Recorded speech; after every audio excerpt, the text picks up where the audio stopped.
were some great watch releases in 2022, and there were some bad watch releases this year. So in this video, now that we've seen everything in the metal, we're going to share with you the best watch releases of 2022.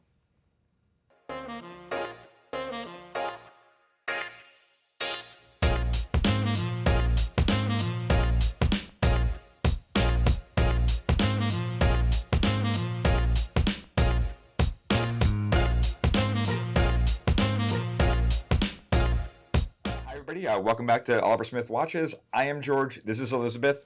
And we were fortunate enough to go to Geneva last year. Yep. Saw all the watches, met all the people, did all the things. Yeah, absolutely. And now we've had about a year to get the watches in, to deliver them to the public, to talk about them, to sell them, and we'd like to go over some of our favorite watches from this past year. I would say some that were surprise releases throughout the year, too. Mm-hmm. We got a lot of them from brands. And some that were surprises that were not so great. But let's start with Panerai. Yeah. We're going to start with Panerai because we are brilliant and we figured it out. You're being nice. George figured it out. This was his guess. It was easy to figure out. They left breadcrumbs everywhere, and we knew they were going to do a 44 millimeter submersible. And they had already had some success, a lot of success with the 1314. So we knew that those two were going to come together. And wow, what a watch. The 44 millimeter white submersible, I still can't keep in stock. I know. It's ridiculous. Ryan and I ran through our list of pre-orders fairly quickly as they came in, because it's not a special edition. It's core product. They've been very, very kind to us. We've been able to get the watch. Mm-hmm. And even now, with our pre-sale lists done, I haven't been able to put one in the case. No. The last one literally came in. I was about to put it in the case. The first guy who walked in that morning bought it. So that's what I need. I mean, we saw Panerai discontinue a 44 millimeter submersible a couple years ago. Yep. So it was kind of like, okay, we think it's going to be re-released. The 44 millimeter size for Panerai is the best size. It's the core size. And the submersible is one of their best watches. So to have that back is super exciting. And I'm sure. And I loved everything else too. The E-steel was great. All that stuff was really good, and it's done really well too. Not like that white. It's good. It's paper white. It's so white and crisp. It's a true white Panerai. It's perfect. Yeah, it's perfect. I'm also going to make a case for, speaking of Panerai, the Douai, the Luna, which is the moon phase women's piece they put out. I like that Panerai is making some smaller, more accessible watches. I shouldn't say it's not just for women, it's for men as well. But in the 38 millimeter, they do target it towards women. And it's nice to have something that looks like a Luminor. It's a little lighter. Argue maybe a little bit more fun with this complication. Sure. And it's nice that they're paying attention to ladies. Well, and I joked in Geneva, it is the least Panerai I think I've ever seen, and I love it. It's beautiful. Preface one with the other. We finally got hands-on with it. Again, haven't been able to put one in the case. We're still filling our orders on that one. So you got to go gold on that one, too. I saw the steel. Steel's nice and all, but you got to go the gold tech on that. I liked the steel blue dial. Oh, something about that. It's kind of weird because the moon phase becomes kind of seamless into the dial, and then you just see the moon kind of come. It's an interesting version of that too. That was really pretty. And then I'm also going to make a plug, which we loved, that they did on the 38 millimeter Douai on a gold tech bracelet. Oh God, yes, finally a bracelet. Finally. Oliver is so happy. He's been begging for them to do a gold bracelet for probably at least 10 years. At least 10 years. So yeah, that was a wonderful surprise, and I still haven't seen that in the metal yet. Did they get one up in Aspen? Mm-hmm. Yes. Okay, so I might have to go up there. They come and go quick. Yeah. All right, let's move on. Next topic, let's cover Cartier. Yeah. Cartier had some amazing releases this year. They're really pulling from their design lexicon, as George would say. I mean, they have such a deep history in design.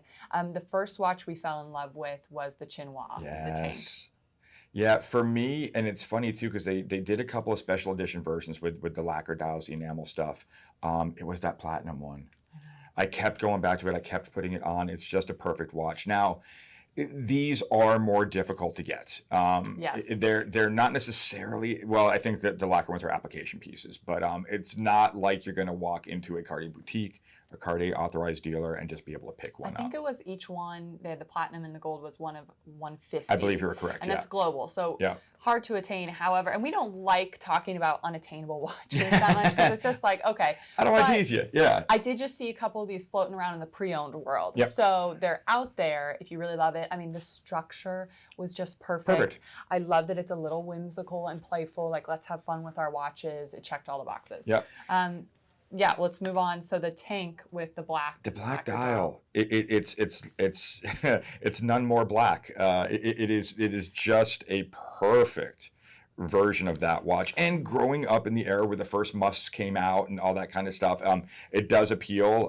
They also did it in the green and yes, I love the Cartier burgundy, which is perfect. But this black one, man.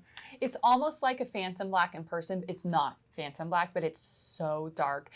Very Art Deco, very cool. Yep. I think it's a fun thing to have in your collection if you want to add a little style.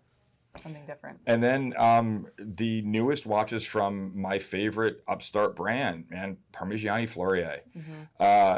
I've been a fan of them for quite some time now.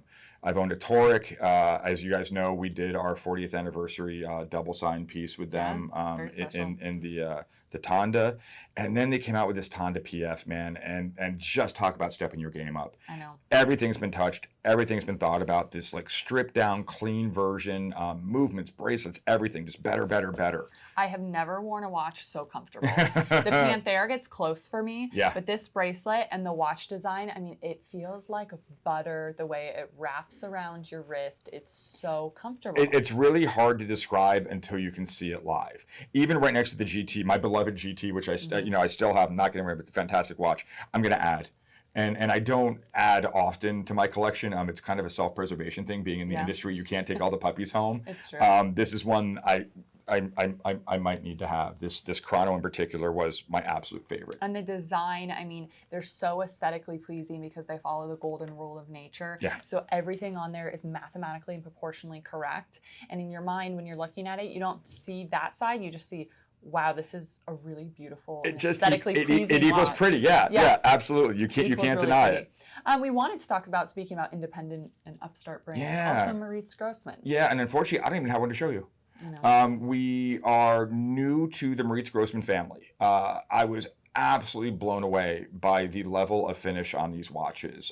Stunning. They're out of Germany. It reminds me of Lange back in the day when they were small and nimble and could do things almost on a whim. Now they're a bigger ship. It's harder to steer. But it is that original finish level where everything is hand done. Everything is perfect. I was fortunate enough to have 6 pieces come in. Not one hit the case. Right. And I'm hoping the same for next year. Yeah. We might even, and I'm just going to drop this out here now, I might be doing a special piece with them too. More to come on that. Okay, tease it. We had to bring in one of George's favorite releases of the year, which is the Moon Swatch. We just did a whole video as to why it's relevant and important. But you can't talk about 2022 and not talk about the Moon Swatch, man. True. It's my little $300 smile machine. And what really caught me by surprise, I got it on a whim. Absolutely loved it. I ended up getting a second one as well. But then it was what prompted that video, was just looking around the store and seeing how many people got bit by the same bug I did. Yes, the whole, and I think the whole experience goes behind it too. You know, you have to go into these Swatch stores. They're not everywhere. They don't tell you when the watch is coming, so you're kind of waiting in line. I recently went and purchased one in Vegas as well, and you're talking to people in line. What are you going to get? There's a camaraderie. Yeah, it's very cool. Coming out of COVID, it created a really nice camaraderie around the piece, and it's way more accessible to, I would say, the mass market than some of the pieces we talked about. Yep, absolutely. Do we want to touch on any bad releases this year? Well, I have not hidden my disdain for the left-hander from Rolex, the Riddler. I'm still sticking to that name. Seen it live, hands-on with it. I'm just not a fan. That's a fan. Okay. It's not necessarily a colorway thing. It's just jarring to my eye. I am also going to throw that 50 millimeter titanium thing they just came out with under the bus. We're confused. And I usually don't do this until I get hands-on with it. I've not been hands-on with it yet, but just a couple of guys have been able to try it on in Vegas, sent me some videos. It just seems ill-proportioned. I'll just leave it at that. Okay, nicely said. Anything else we missed? No. I think we're pretty complete right now. If you think of anything that we missed, please comment below. I'd love to hear it. We can go back and forth. And then as of right now, we are still planning on going back again. Yeah. So more content to come on that. Hopefully it'll be just as interesting a year in 2023. I'm sure it will be. Thanks for tuning in.